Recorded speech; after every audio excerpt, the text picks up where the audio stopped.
So, right, we shall proceed. I don't have much time for this. I would like to have had more, oh yes, but due to the extraordinary rates demanded by the proprietors of this auditorium, I only have a limited time for this presentation. But still, we'll proceed. Box of scraps, significant scraps, or rather they're all I have to prove a life, to prove one life and justify another. And if you're thinking, well, that's a tall order for a box of scraps, just you wait. An impressive display of lovely evidences. Hold on. Is this all there is? This is it, baby. Well, I don't know what more I could do. I put up signs. I did, on the posts. An impressive display. But as soon as my back is turned, they're plastered over with other signs. And mine were nicer and important. And pretty soon I'll be gone. No time at all. I'll be gone. Well, still, we'll proceed. I am a librarian, or rather I was before I was fired.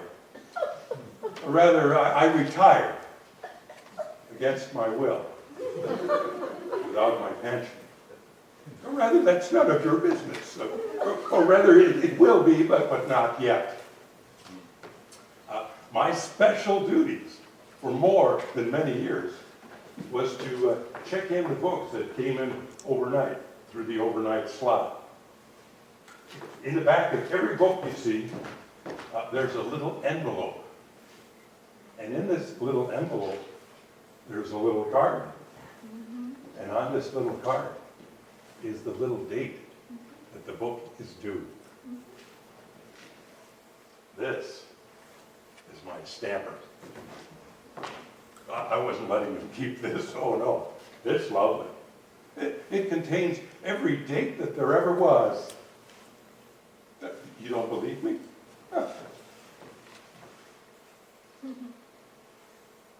August 27th, 1883.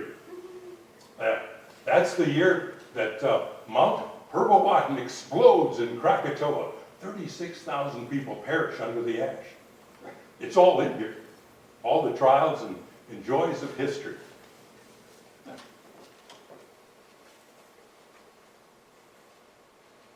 January 21st, 1971.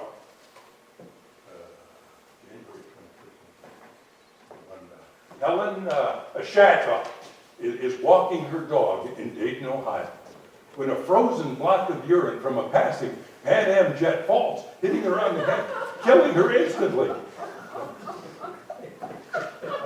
Same date, 1836.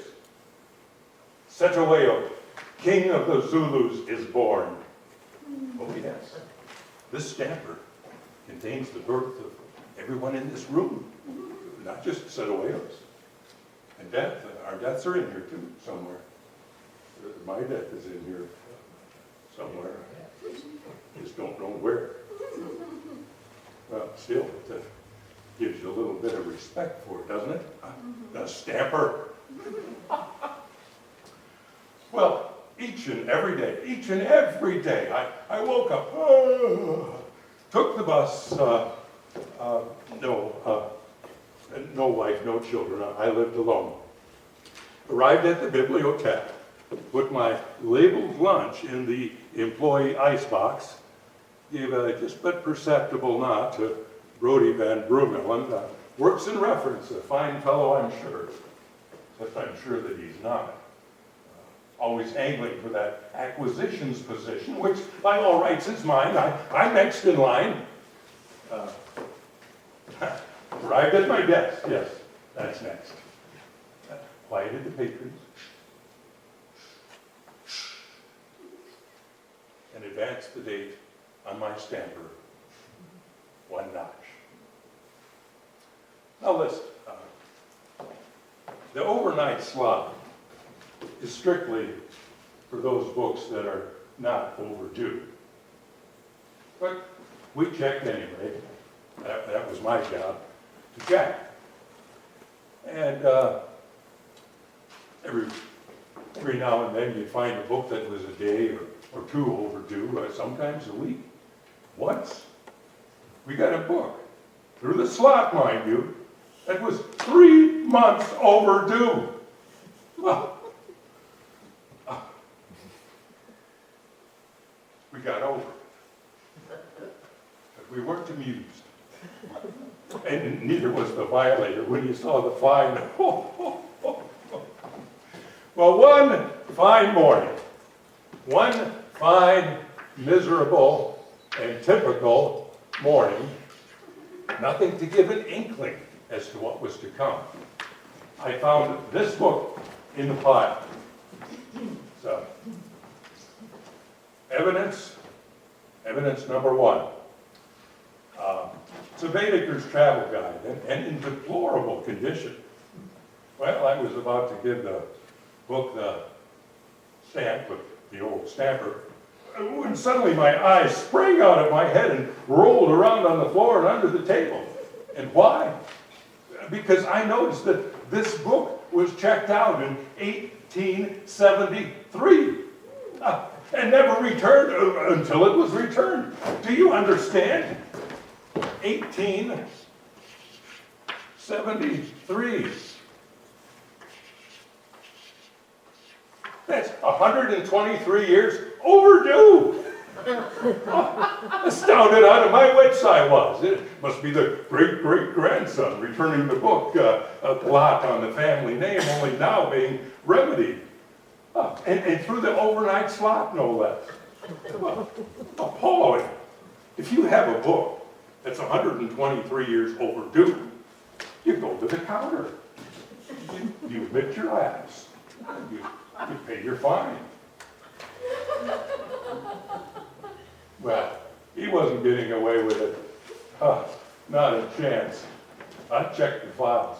Oh yes, we keep all the files. And I found it. The card. And here it is. Evidence number 2.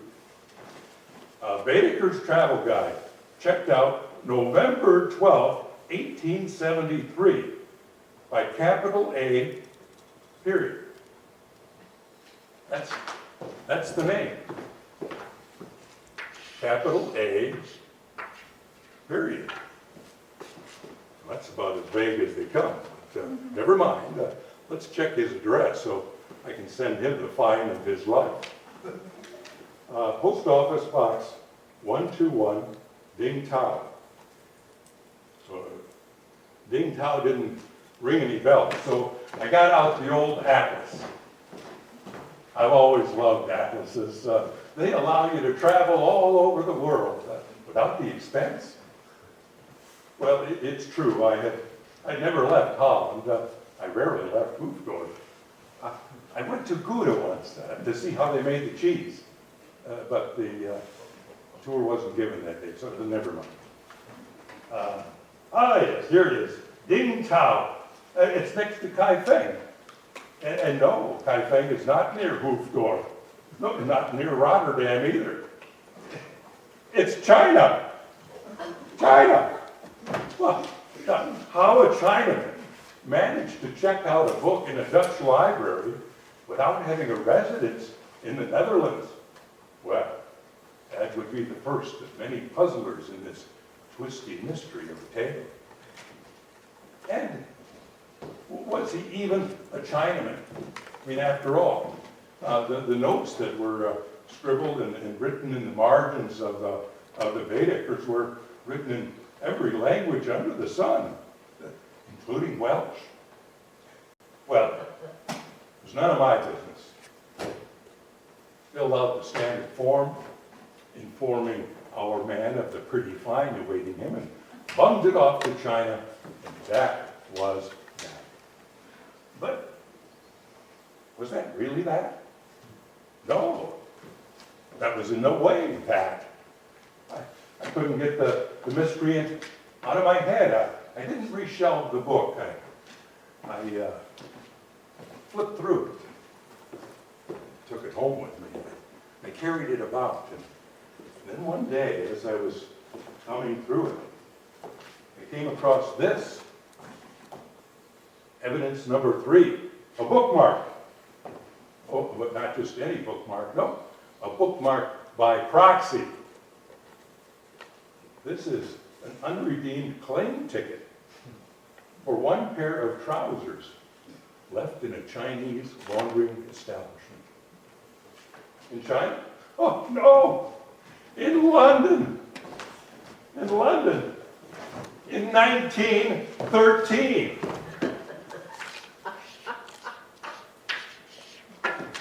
That's 83 years previous. Well, I went about my day-to-day at the library, the books, the bus, no, how are you today, Brody? And no, I don't think my lunch is taking up too much room in the employee icebox. No, well, Brody, I'm sorry you feel that way. And organizing the cart, and yes, and good evening to you too. And then off with the lights, and home again. But I'll say this, I got to thinking about those trousers. I couldn't stop thinking about those trousers.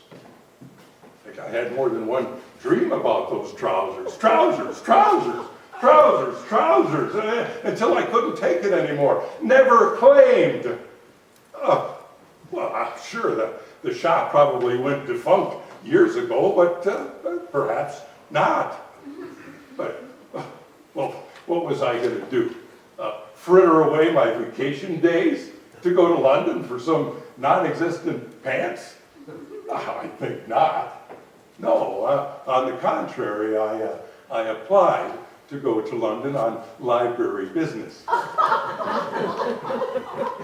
to reclaim the pants, you see, on behalf of the library, to recoup some of the losses the library would undoubtedly accrue from the unpaid fine. Well, but it was one of the most daring gambits I had ever devised, and I felt that I was on solid ground. And what do you know? The application was rejected, flat out, with a reprimand attached about frivolous requests. Oh, I was beside myself. I did a little bit of inconspicuous sulking. And then I did a bit of conspicuous sulking.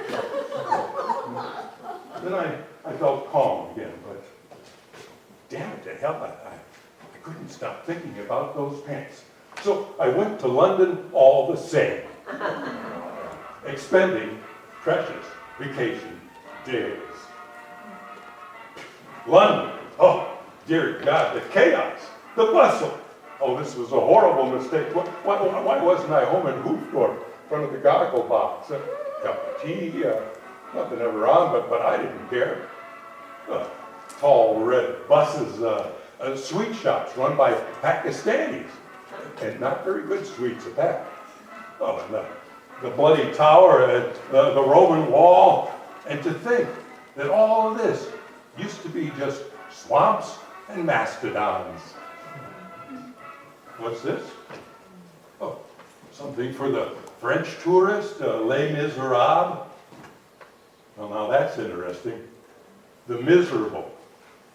It's all about me in London, I thought. I'd never seen a play before, so I paid.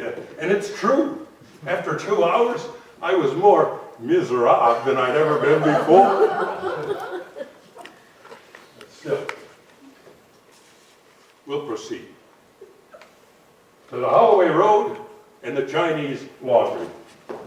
And what do you know? It was still there, the shop. So I waved around my claim ticket, and I came out with one pair of trousers. Evidence number 4. And never cleaned in all those years, because they were in such a state of disrepair to begin with. But that's common laundering policy, apparently, to protect the shop from accusations of negligence.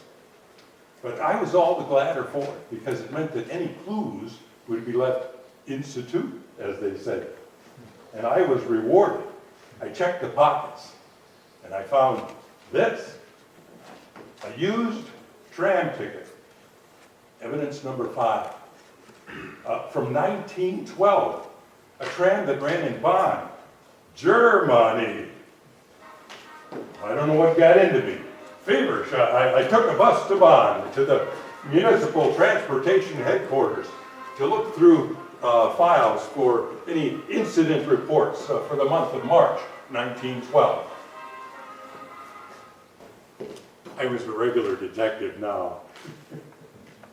Well, it was a shot in the dark, I know, but I figured that any scofflaw making light and loose with library rules might have caused a little trouble on the tram in Bonn as well.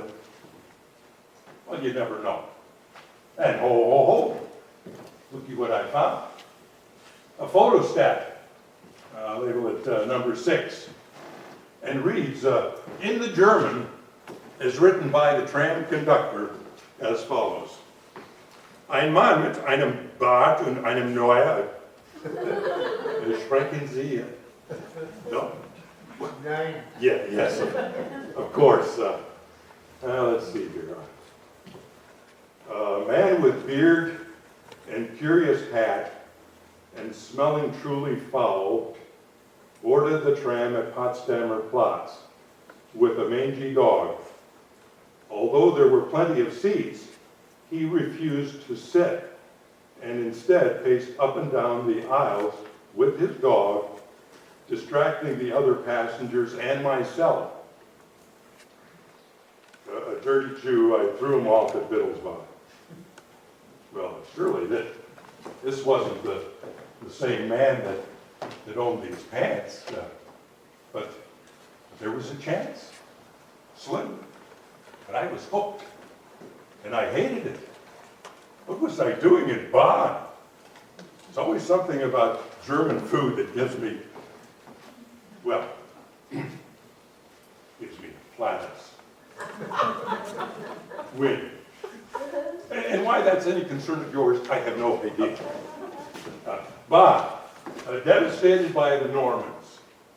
Rebuilt, devastated by Friedrich II.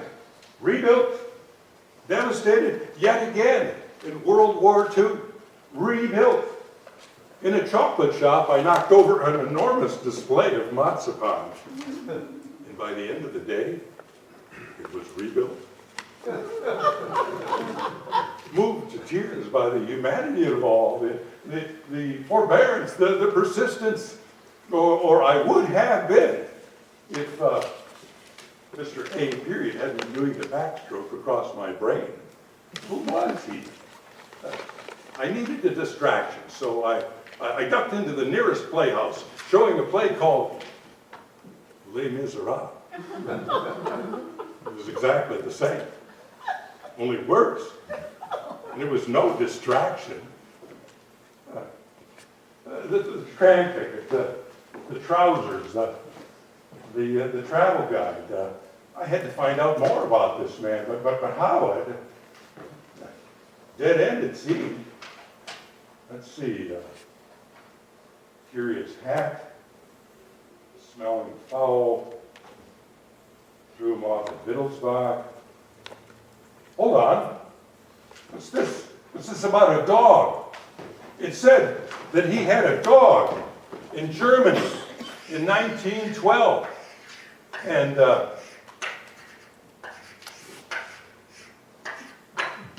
but he was in England, in London, in 1913. Long enough to drop off his pants. Well now, for over the last 100 years, there's been a law in England that all dogs from foreign countries must be put into quarantine for a period of 6 months on account of rabies prevention. There being no rabies in England. Could it be that our man was forced to put his dog in English quarantine? Because if so, there would be records.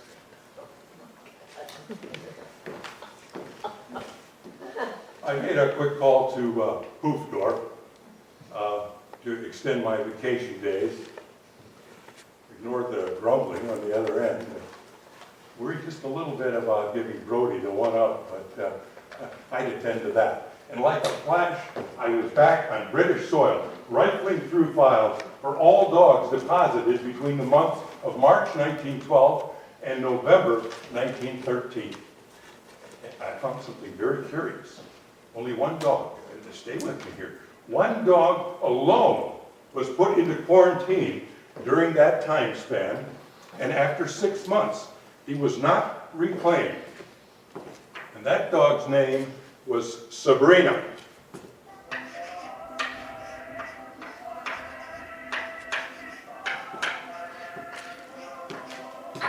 Sabrina, November 1914. Sabrina, still not claimed. World War I had started by then. 10 million men would be slaughtered by the end. And the German dog, Sabrina, she too was put down at last.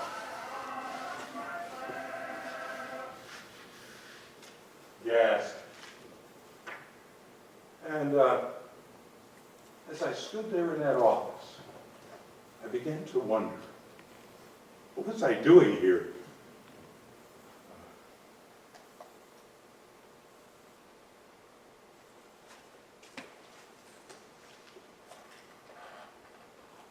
What was I doing here?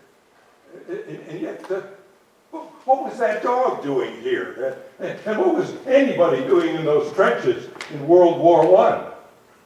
Oh, but you doughboys had a song for that, didn't you? We're here because we're here, because we're here, because we're here. Well, enough of that. The veterinarian's report on Sabrina was a real tearjerker, and it reads in part as follows. Let's see here. This dog was brought to us with its foot pads torn to shreds. And yet, when we told the dog to sit, it whined and whimpered and refused to sit and cowered in terror as if sitting would bring it a terrible beating. Poor Sabrina. And remember now, our man on the tram was reported as pacing up and down and refusing to sit. Well, this was getting interesting. Not riveting, but interesting. And really nothing else of note here. Except this, a release statement, handwritten by our Mr. Mystery, and matching to a T all of the loops of the L's and the E's in the bloody Baedeker. And he signed it, A, period. And he wrote, I give full authorization to these fellows to keep for the prescribed allotment of time my dog Sabrina. Not Sabrina, but with a Z-E. Sabrina. Now what kind of a name is that? I looked it up in the dictionary, the encyclopedia, one of those name the baby books. And you know what I found? Nothing. But I tucked it away in the back of this thinking thing that I cleverly carry around with me sometimes. And, well, there was really nothing else, except that a man was required on this form to leave the name and address of a man in the country who could vouch for him. And he wrote, the estate of the Lord of Derby, attention, Thomas Wright. And here's where things take a turn. I'm talking about my stomach, for one. And here's why. I did a bit of research, and Thomas Wright did live on the estate of the Lord of Derby. But it was almost 200 years prior to the date on the release statement. Thomas Wright lived on the estate of the Lord of Derby from 1720 to 1754. 1754, that's 242 years prior to the return of the Baedekers. Well, this didn't make any sense. I was getting a little scared now. Nobody lives that long, surely. Well, surely he put down the first name that came to his head, having no one who could truly vouch for him in England. But if you think I wasn't up in Derby the very next morning to check on the archives now overseen by the National Trust, looking through the account books of Thomas Wright, well, you'd be mistaken. This was getting funny, and I didn't like it.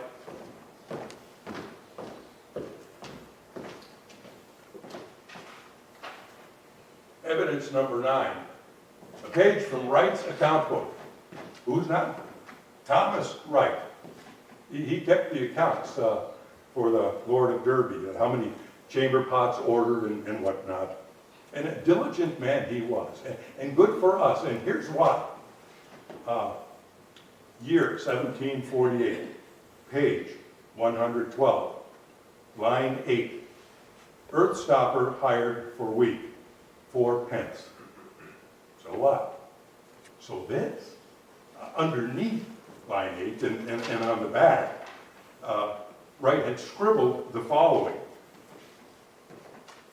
Whilst riding in coach early evening, encountered a most curious man wearing a faded yellow funnel-shaped hat, roaming grounds of estate. Sir, said I, you are trespassing on the private ground belonging to the Lord of Derby. You don't belong here. I don't belong here. I don't belong anywhere at all. But I'm everywhere, nonetheless, and you can thank your Lord for that. Do you have a grievance with my Lord? You don't know the half of it, he replied in an accent impossible to place, but if I had to venture, I would say half French, half monkey. May I ask how my Lord has grieved you, sir? You may ask, but I mayn't answer. I'm not allowed to tell you how he has grieved me. And how do you expect my Lord of Derby to make amends? I said, rather exasperated. And here, the curious man doubled over and said that was the funniest joke he had ever heard. He said, evidently, we have been talking about 2 different lords. Well, obviously an escapee from Bedlam, but suddenly remembered that I was in desperate need of an earth stopper for tomorrow's hunt. I took the liberty of asking this crooked man if he would like a night's employment. At the word earth stopper, his eyes lit up. Now, hold on, stop the narrative. What is an earth stopper? Well, let's look it up. Got it? Yeah. Here's a picture of it. And what a faded, miserable picture it is. It's a tactic apparently developed by the fox hunting gentry. Foxes apparently live in dens, snug little places. At night, they leave their dens and skulk about looking for supper. Otherwise, it's the dens for them.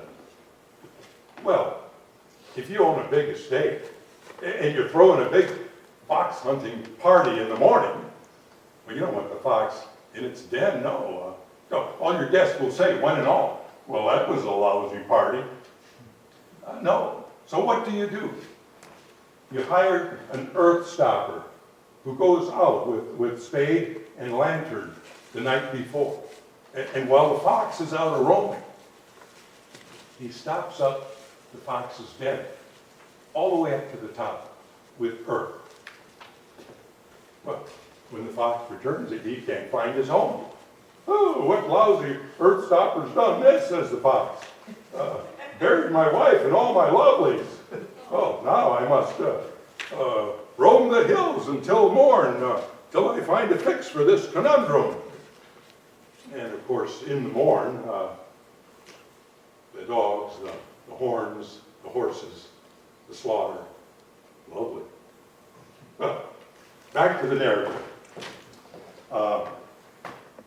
At the word earthstopper, his eyes lit up.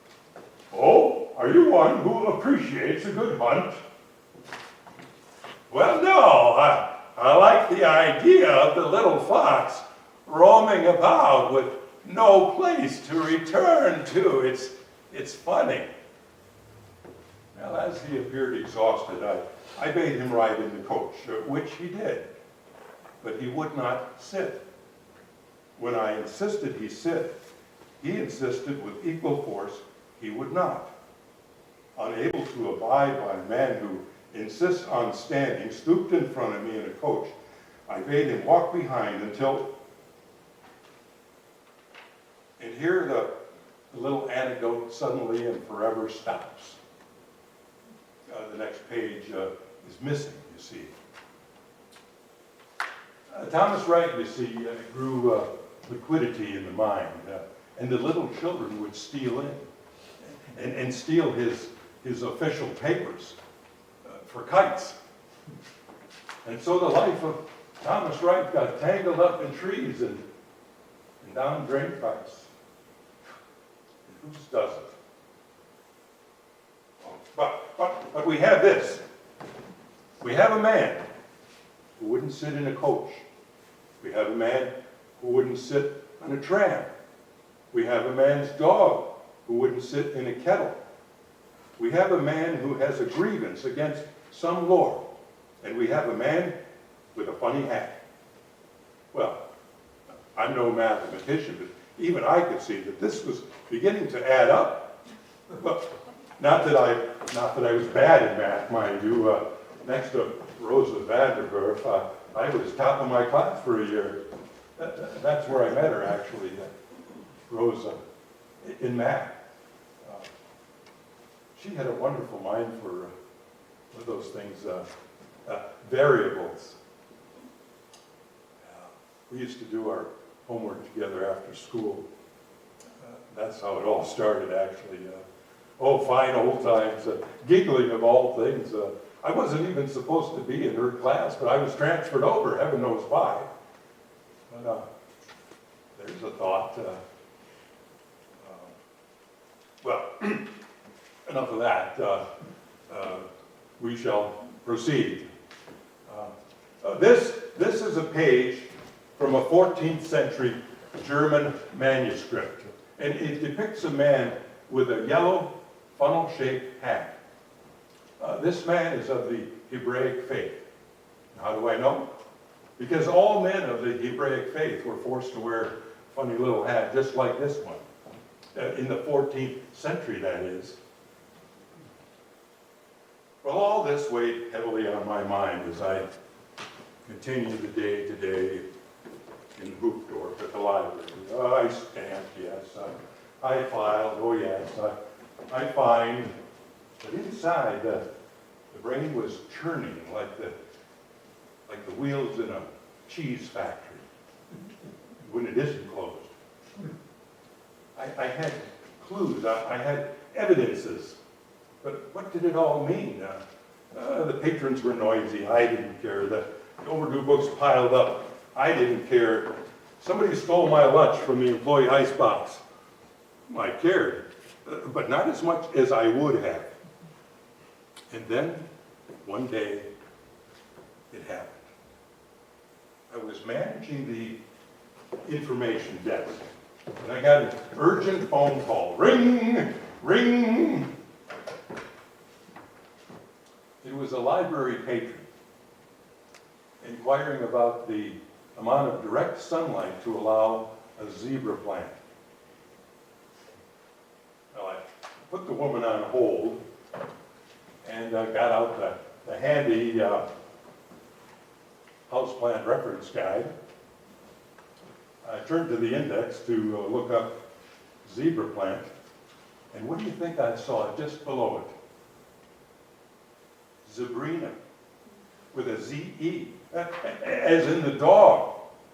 Zebrina pendula, page 130. Well, surely it meant absolutely nothing, but I turned violently to the page anyway, and there it was at the top. Zebrina pendula, Latin for the common houseplant Tradescantia.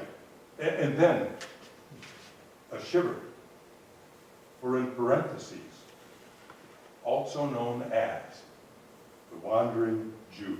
I swallowed hard, for in some little used, dusty little corner of my brain, I remembered hearing something once about a myth of a wandering Jew. Oh, great guns! I dashed to the card catalog. Out of my way, Brody. Damn it, Brody, this is more important. Oh, wouldn't you like to know? Scrimmoosh! Scrimmoosh! Goodbye! Scrimmoosh! And then, when the coast was clear, I went right to the drawer that I needed, because I'm clever. And I found the catalog card. Tales of the Wandering Jew. Well, as the story goes, and it's been going on for centuries, there was a cobbler one time, kept to himself, never married, kept out of trouble, living in Judea around 36 AD, Anno Domini. Although no one in the world at that time knew that it was Anno Domini, not knowing that there was a Dominus in their midst to make it an Anno Domini. And can you blame them? Would you recognize a miracle if you saw one? Well, what if you say, well, I've never seen a miracle, or I never will see a miracle, or maybe you'll say, well, at least I know I've never seen a miracle yet. What if you're wrong? It was April. A hot day it was in Judea. The smells of the socked meal from the last evening still lingering. And our man, the Jewish cobbler, busy at work with awl and lace in his little shop on a shoe, when there arose a loud shouting and hurrooing outside his window.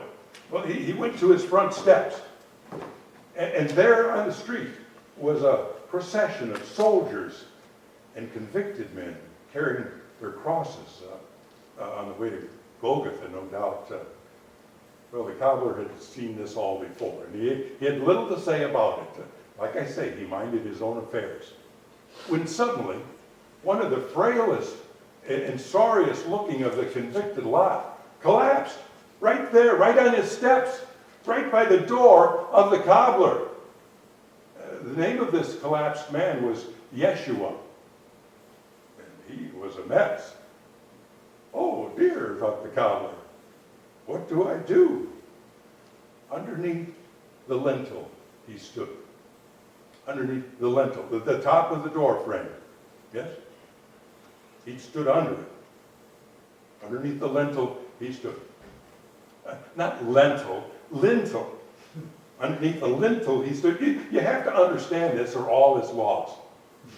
Underneath the lintel he stood, grappling with a thought. Oh, let him rest on your steps a minute. Let him catch his breath. It can do no harm. But already the soldiers were prodding this Yeshua to get up and move on.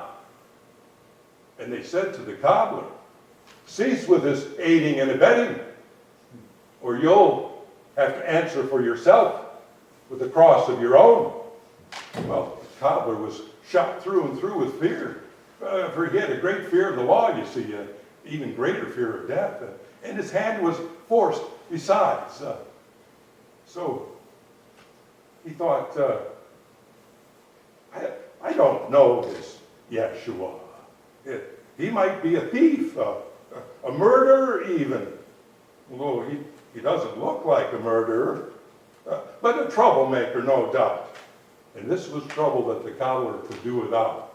So he says to this Yeshua, he says to this man with the cross, get up off my steps, go on, move on, enough with this tarrying. You do your resting someplace else. And this Yeshua did get up, home. And he said to the cobbler, I will go, but you shall tarry until I come again. And off he went. And there you go. And the cobbler never thought twice about that little incident. And he grew to be an old man. And he knew that the end was near, which was fine by him. By now he was sick of living. And he grew ill.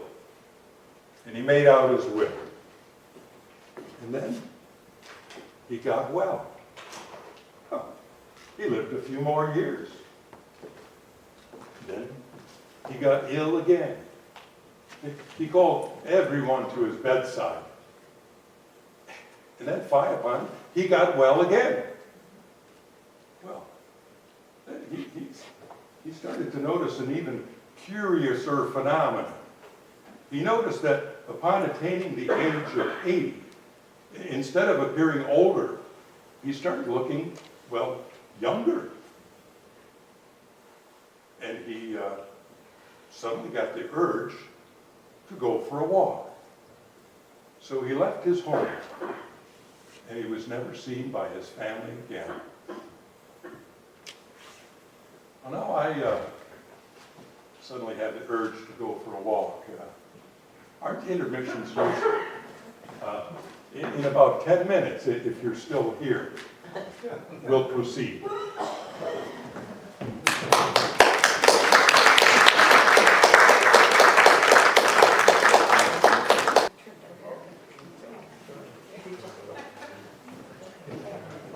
So, right, we'll proceed.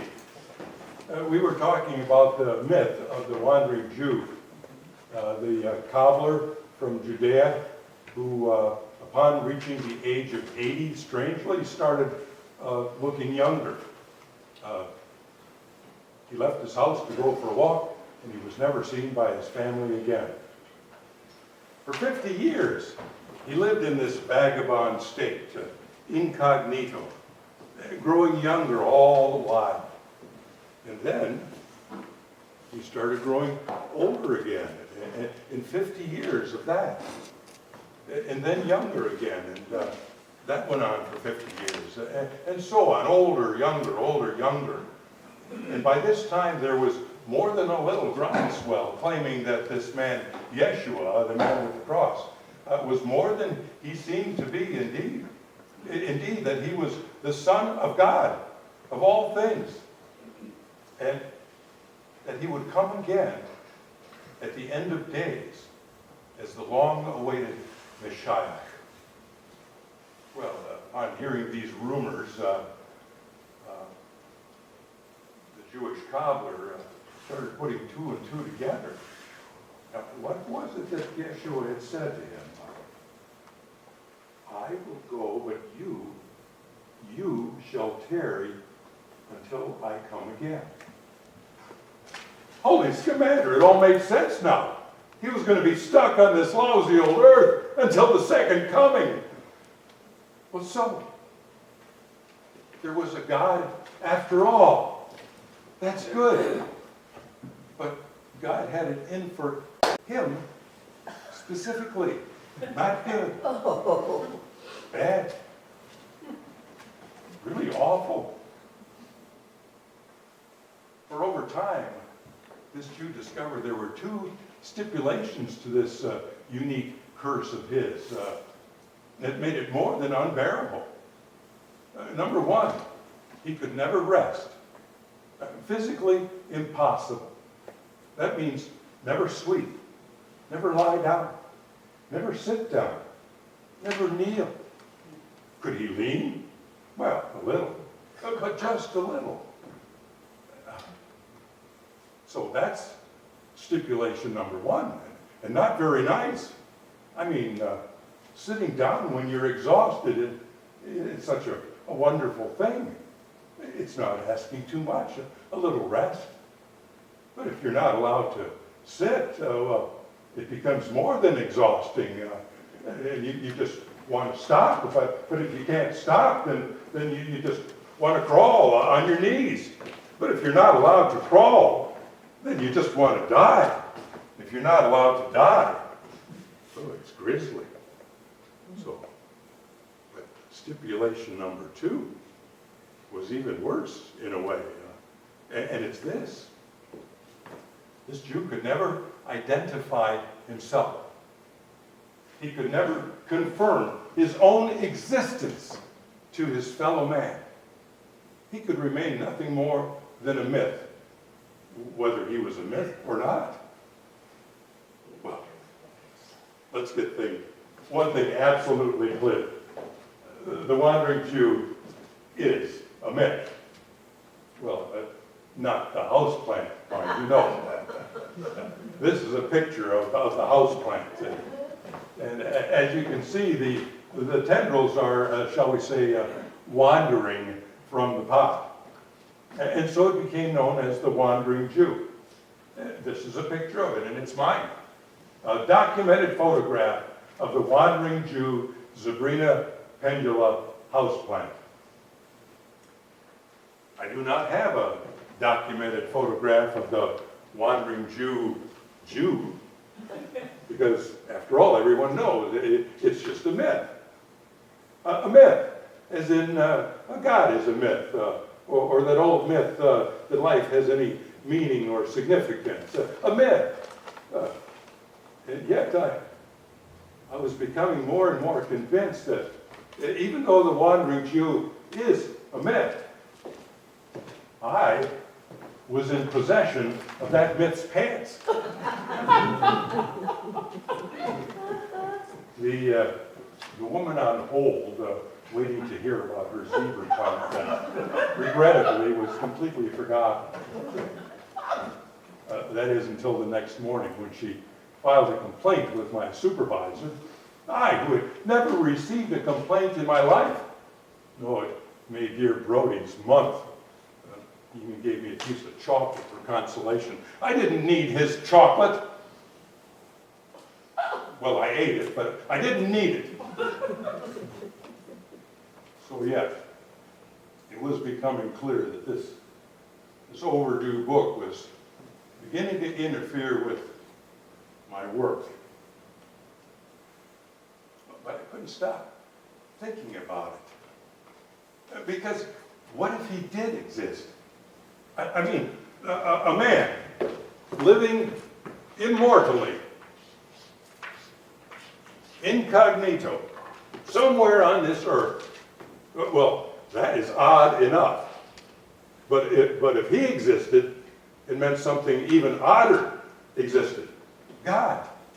God. And suddenly all the irate zebra plant owners and reference department rivals in the world seem to be just a little bit less important than they used to be. Now, I used to lose sleep over them, but now I lost sleep over something else. Mr. Capital A, period. Oh, another confounding coincidence that I forgot to mention. In more than one source, the name of the Wandering Jew is Ahasuerus. Ahasuerus, you see? As in, please initial the rental contract here, here, and here, Mr. Ahasuerus. Yes, capital A, period. Capital A, period. Capital A, period. Well, I got to thinking, if I was in such a predicament, I mean, where a superior had foisted an unreasonable demand on me, well, then there's two ways you can go. A, you can accept your new condition grovelingly, or B, find a way around it. Well, I've always been more of an option A sort of a man. There's nothing to be ashamed of. But what if you've been practicing option A for over 1,000 years and you're starting to get a little weary of it? I mean, a superior makes an unreasonable demand on you. In this case, your life, your history, your trials, your suffering can never be authenticated or even communicated. Well, after 1,000 years of that, option B starts to look better and better. Find a way around it. Hats, plane tickets, incident reports. What if all these things weren't as incidental, as accidental as they appeared? I mean, hypothetically speaking, if you were the hypothetical wandering Jew, wouldn't you leave little clues from time to time? Oh, nothing overt, nothing to get his attention, just little things like, oh, I don't know, conveniently leaving your pants, for instance. Or taking out a discreet post office box in China. China! Ha! He has a post office box in China! If I really wanted to settle this once and for all, be done with this nonsense, all I had to do was go to China. But China, it just seemed a little bit further off than, say, Neptune. I put my brain under some hard, close scrutiny. It had been playing fast and loose for far too long, and it needed an audit. Brain, I said, what in the world are you doing to me? Do you truly believe that this mystery man is... No, says the brain, absolutely not. Or at least, I don't know anymore. Thus spoke the brain. And thus began the beginning of the end. For I found myself more and more believing. I who had never believed anything in my entire life. Oh, accepted, yes, I accepted plenty.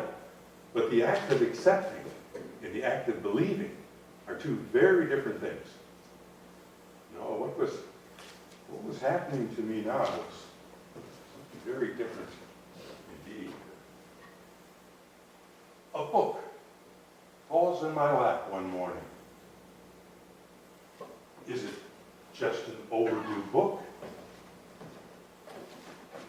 Or a challenge? Would I recognize a miracle if I saw one? But no. This was mad. Mad. Back to my desk. Stamp away, move the notch once every day, and forget all about it. I mean, what was I going to do? Spend all my money to go to China? I who had Hunan chicken once, and got the runs for a week. And there was this too. My supervisor wouldn't take too kindly to any more gallivanting anytime soon. So the overnight slot was clogged with piled up books, and even though I still had plenty of vacation days left, I was forced to stay at my desk if I had any hope of keeping my job. And so, I got ill. A cough, a sneeze, a chew, a swoon. Oh. And I was sent home. It was all a ruse. There was nothing wrong with me at all. But I got a week sick leave to show for it. Oh, clever librarian. Had anyone ever thought of that before? I mean, pretending to be sick to get out of work? No, I don't think so. That's a new one on the books, I'll bet. So I took the plunge. Take the leap. Absurd, I know, but I had no choice. It was off with you to the land of rice and the Great Wall and rice. China, 1 billion people in Beijing for less than a day, and I believed it, at least 1 billion. And yet it's funny, I think the death of even a cricket is noticed. And as far as I could tell, they kept them all in cages as pets. Well, now in Hoofddorp, 1 million insects are caught in 1 million balls of lint behind 1 million couches and dying every day. And no one in Hoofddorp bats an eye at that either. So, the insects behind the couch shouldn't take it personally. That's just the way it is. Now mine. 1836, a flood, Honan, China. And like that, 3 million people drowned. 3 million. And no one in Hoofddorp batted an eye at that either. It's all just behind the couch. But I mean, it may have been 1,000,001 for all we know, but or 3,000,001. But what is that one to anyone except that one? If it isn't someone you know, it's all just behind the couch. Well, if I snuffed it tomorrow, would anyone notice? Well, sure, plenty. Or rather, a few, or rather, Brody. But in 200 years, 500, 10,000, would anyone care if he perished? No, nor any of us. We're all just behind the couch, mutely struggling with our lint. Not a cheery thought.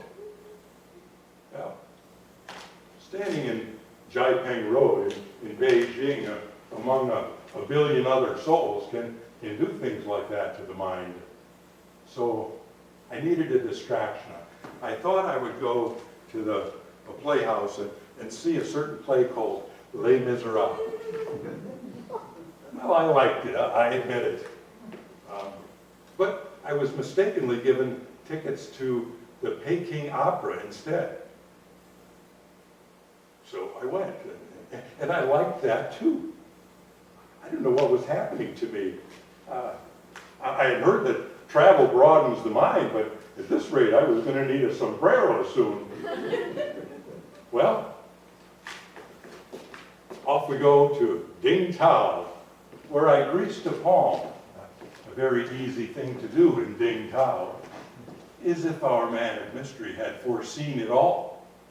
And I gained access to the post office box of Mr. Capital A, period. And inside, one letter.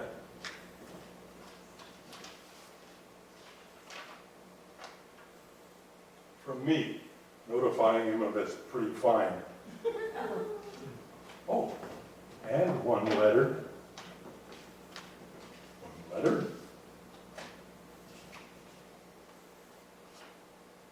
Dated January 6, 1906.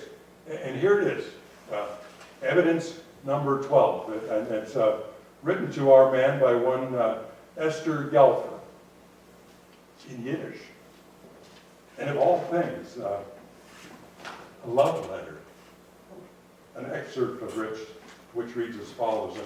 If you must know, I am in love with you, hopelessly. You probably don't remember me, but I remember you. In our town of misery, you suddenly appeared, and whistling that funny little song. Make a note of that.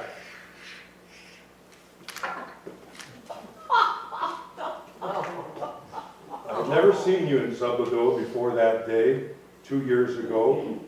The day the man with the phonograph came to get our voices on that machine. But I was smitten. You were shy and knew every language under the sun. And I invited you back to my embarrassing little room. I was young. I was confused, and you gallantly refused to lie with me. You refused even to sit down, in fact. And you left in a hurry, in a sweat, nervously, endearingly. And you left your jacket behind. At any rate, I know you are well-traveled, and I have emigrated to America, and this is my address. And if you ever wish to reclaim your jacket, it is here. And I am here. I am here. Waiting.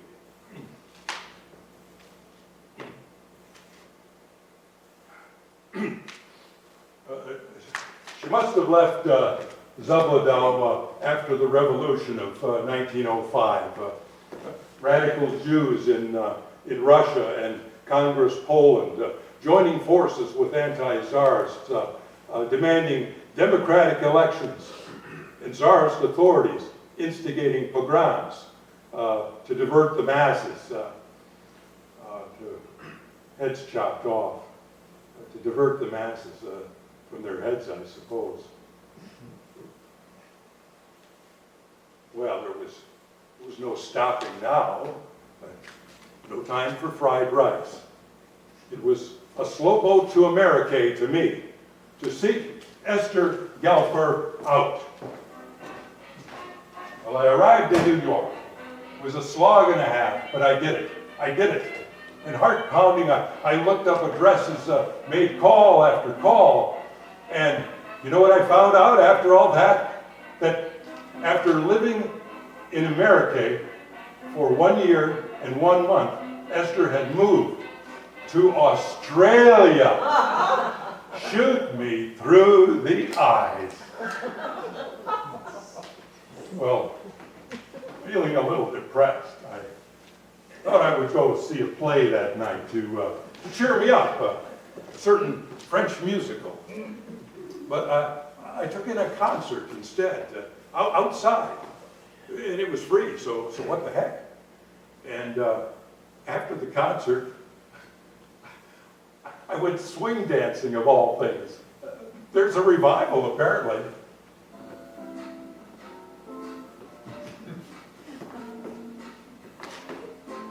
Oh. Hadn't danced like that in years. Not since Rosa Vanderwerf was in my arms in Hoofddorp too many years ago. Oh, I was high as a kite that New York night. And I bored a Japanese couple senseless as I explained the Dewey Decimal System to them on a horse and buggy ride we shared through Central Park at midnight. Oh, it was capital T, wonderful. I mean, thrilling, or both. And in the morning, I shuffled over to the YIVO, Institute of Jewish Research, and archives of sound recordings and photo archives. Oh yes, we librarians know just where to look for all the references. And I dug up this little item. Oh well, Evidence 13A. This is an ethnographic surveyor with recording equipment in Zablodow in April of 1904. And do you know who this is? This man on the left here with his head just out of the picture? Neither do I. But there's this. This is a recording that is taken directly from one of the Edison cylinders made on that very Zablodow day. Now listen. That's Yiddish you're hearing, but listen closer, listen harder. You hear that in the background, that whistling? What is that? Do you recognize it? It's not a Polish folk song. No, nor a Jewish one neither. No, it's a little number entitled when it's nighttime in Italy. When it's nighttime in Italy, it's Tuesday over here. When it's fish day in Germany, you can't get shaved in Massachusetts, and so on. First recorded by Billy Jones and his orchestra in New York in April of 1904. And now, here it is being whistled by some unidentified personage in a tiny, remote shtetl in Poland that very same month. Well, now, wouldn't it be just like our well-traveled man, as Esther writes, and I quote, to be whistling that funny little song, to be recorded in the background, incognito, but in perpetuity, so that he would leave his mark. Well, it was on to Australia. I had to. And it was on the way there, and only then that I remembered something. I only had a week of sick leave, and I'd already been gone a month and a half. I was screwed. But still, we'll proceed. Australia. And what did I find? Dear Esther Yelford, dead for 45 years. And what did I expect? A 131-year-old woman to answer all my questions? Yes. Well, I did find a suitcase filled with Esther's effects in the attic of her niece, now living just outside Brisbane. Oh, dear, dead Esther Galford. There I stood among the ephemera of your life. Ephemera, now, there's a word from ephemeral, short-lived. It's like those insects, the ephemerids. There's moths that live only one day, all to find their perfect mate. And then, die. Poor Esther, never married. Did you live with regrets? Settle down, you said to him. Settle down, you said to the man who might have been the wandering Jew. Oh, poor Esther. Cupid is cruel, or just blind and ignorant. And what cruelty doesn't come from blindness and ignorance? Underneath the lintel, the cobbler tells the man with the cross to shove on, and that made all the difference. Underneath the lintel. Underneath the lintel, it's supposed to be an innocent place where young boys kiss their sweethearts goodnight. Esther Gulfer. Oh, Rosa Vanderwerf. Wearing those eyes of hers. She did love me. She said so. What did I do? What did I do? I must have been standing in a bucket of ice, blazing heart, cold feet. Well, you can't live with regrets. How was I to know that she was the one and only? Oh. Move on. Move on.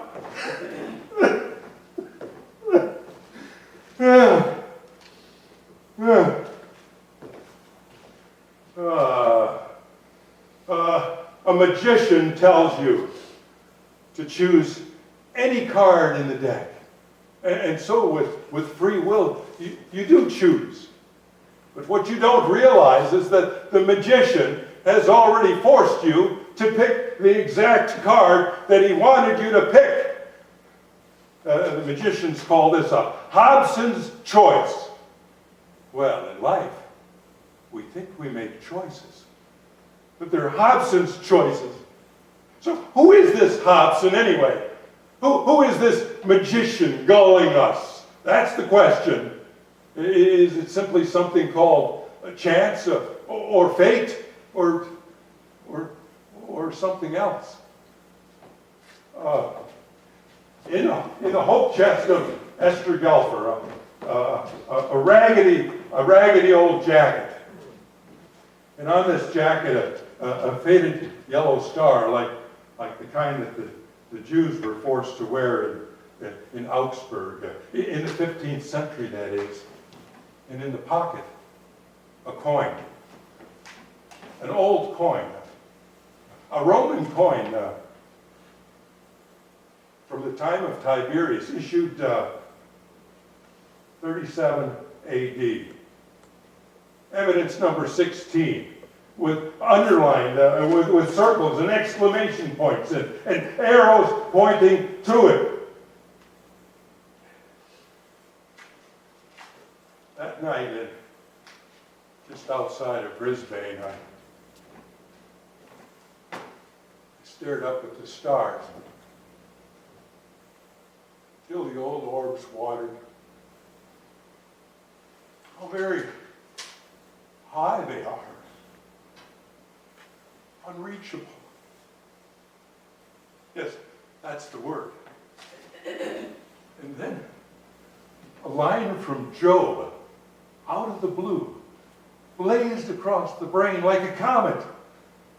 Hitherto thou shalt come, but no further. No. I'd have none of that kind of talk.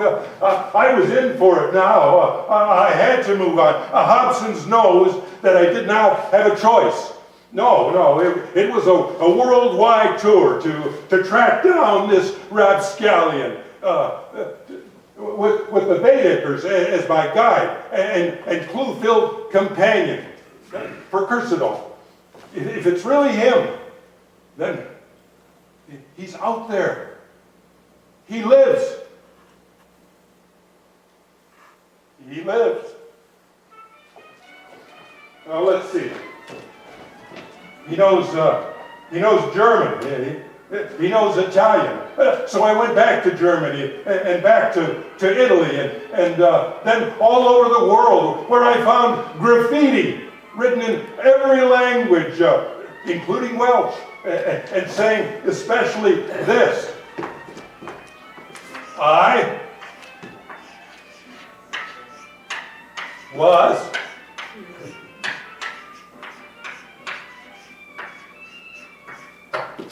was here, and then it was off to Greece and then to France, where I saw those words written on the side of the Acropolis, on a bathroom stall in the Paris metro. I was here on a rock in Norway, on a totem pole near Juneau, on the 31st step of a temple, a Mayan temple in Uxmal, on a park bench in Stamford, Connecticut, on a statue on Easter Island. I was here.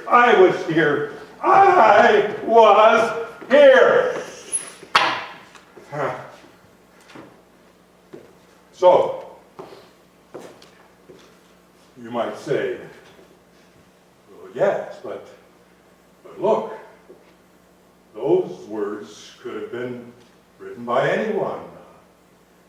Perhaps it's not the wandering Jew you're looking for after all, but Kilroy. And to that, I would say to you,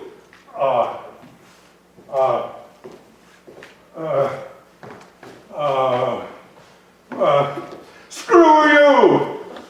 Oh, and then I would apologize profusely and dig about in my box of scraps for more tangible proof. And here, look at this, ripped from the Baedekers. I took it from the Baedekers. It's an illustration of the ruins in Rome. But now I was learning to shift my focus, to follow the blur in the periphery, to look in the margins and the fringes, for that's where our man and the truth had set up shop.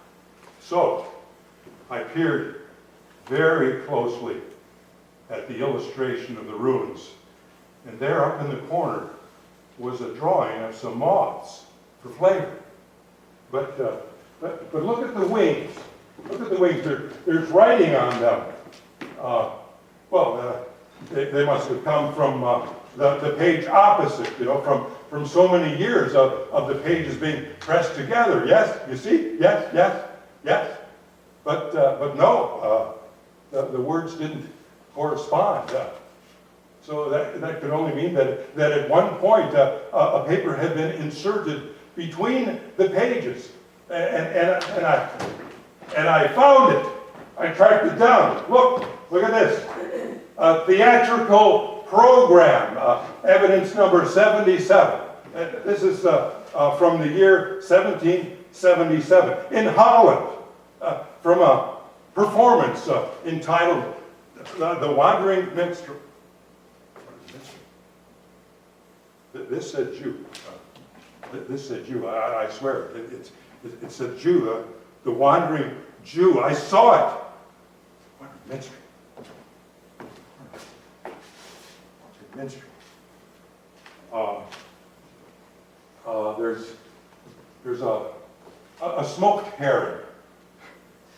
It's called a red herring, and at one time it was used to lay trails, to train the hunting dogs, to train the dogs to track the aforementioned earth-stopped fox.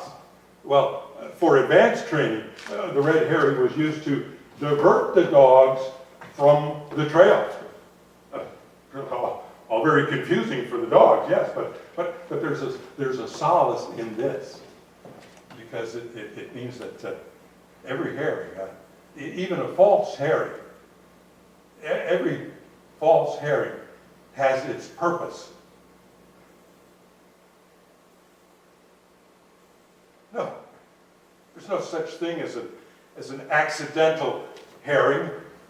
No, every herring, every red herring, every digression is a step, perhaps a step sideways or backwards, but it's a step nonetheless, and it keeps you moving, and there's joy too in that. I was in Holland to dig this one up. I strode back into the Hoofddorp Library as if I hadn't been gone a day. Brody was in charge of acquisitions now. Congratulations. Almost felt sorry for him, chained to the desk the way he was all day. Well, after some unwanted stares from the library patrons and some rather unkind remarks about the hum wafting off my unwashed self, I was summoned into the offices of my supervisor, and he told me to show off. Well, that was quite a blow. Well, yes, but what about my pension? Nothing doing. Well, how will I manage? How will I enjoy a well-earned rest in my waning years? You won't. We're striking your name from the files. It will be as if you were never here at all. And I was shown out.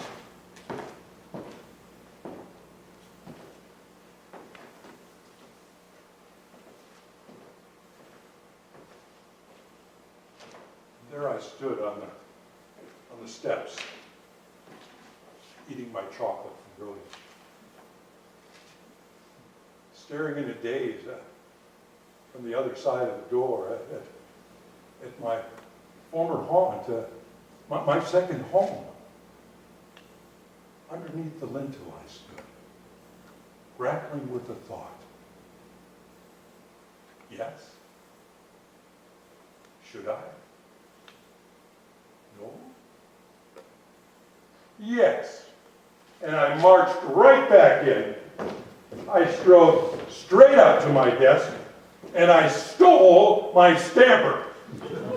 And then I got out the sharpest letter opener I could find, and I carved deeply and irrevocably into my former desk, so that no one could ever be mistaken. I was here. I was here. Then, oh boy, did I run away but fast. Fine. Fine. I lost my job. Fine. Lost my job. I lost my job. But I had the history of mankind in my hand. And this, I had this. I had this. Look at this. Look at this. I had this. Look. This is a rubber chicken. But still, we'll proceed. And there's this. Look at this. Look at this. Look. Now, this may look small and insignificant, but this is actually the fossilized excrement of an ancient turtle. What does that have to do with the wandering Jew, you might ask? Well, I don't know. I don't know how. It's gone. Gone goes the turtle. But it leaves behind a testament more enduring than any of us can hope for. Do you know how Aeschylus died? Aeschylus, that towering playwright of ancient Greece. It had to do with turtles. Eagles apparently pick up turtles and carry them aloft until they can find a suitable rock to drop them on, to split them open. But one day, an eagle mistook Aeschylus' bald head for a rock. Exit Aeschylus. Well, you might think that's a rather trivial death for such a grand person, but never you mind. In America, 14 people are killed every year by vending machines falling on them. Vending machines. After shaking them down for the 50 cents that they just devoured. Life. 50 cents. And it's not just the trivial deaths either. No, all death has a way of making one's life, no matter how grand, seem silly and small. No, it's as if life were Beethoven's ninth, but instead of culminating in a choir 100 strong, it culminates in the squeak of a dog toy. No ode to joy. No, nothing exalting, just senselessness. Nothing miraculous, just a nuisance. Your life, your love, your one love. Send her away. A mistake? Too late. Carry on as if it didn't matter. It did. But now it doesn't. For who can hear you? Pretty soon you're shunted off yourself, and all is forgiven, if only because all is forgotten. I used to be a librarian. What have I done? I don't know. I don't know. To prove one life and justify another with scraps. I'm sorry. Oh. I'm sorry.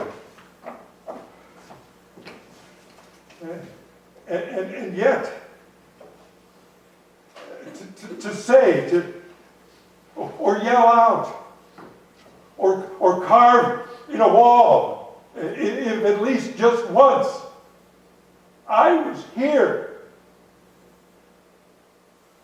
Oh, and there's this too. One last scrap, I promise. At the New York World's Fair, 1938, in the Bronx, a time capsule was lowered, preserving all sorts of artifacts, encased in a shell of titanium, to be unearthed 1,000 years hence. A declamation of our little existence in the 20th century. Was our man here drawn to such a notion? Is he somewhere in this crowd? It's hard to say. At the fair, there was a little booth where you could make a record of yourself for 50 cents. Some of them remained unclaimed. And this is a recording of one of them. I am here. I am here at the World's Fair. Is it? Is the World Fair? Hardly. And yet, I'll say this. Anyone who can hear. I am here. I am here. I am here. I am here. I am here. We're here because we're here. Because we're here.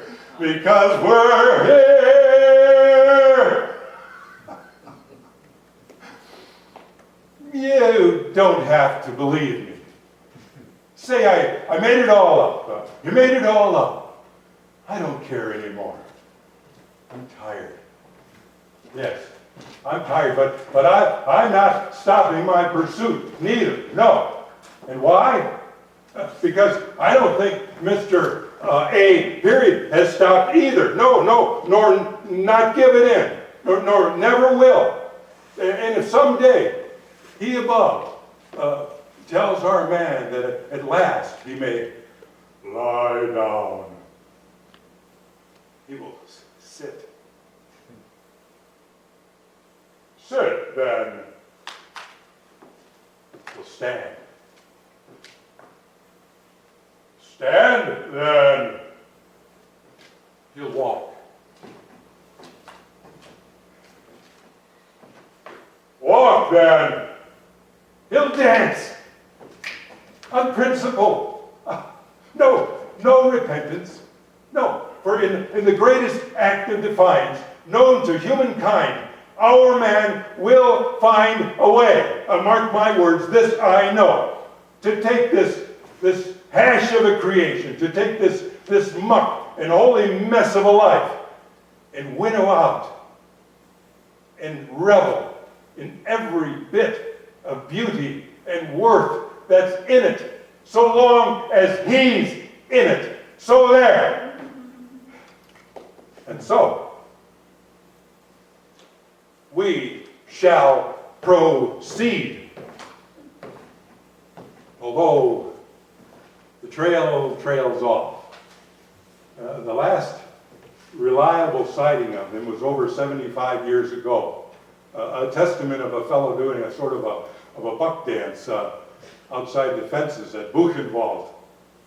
Well, the souls within must have been delirious, you might say. After all, what did they see but a ragged old Jew at the other side of the camp fence?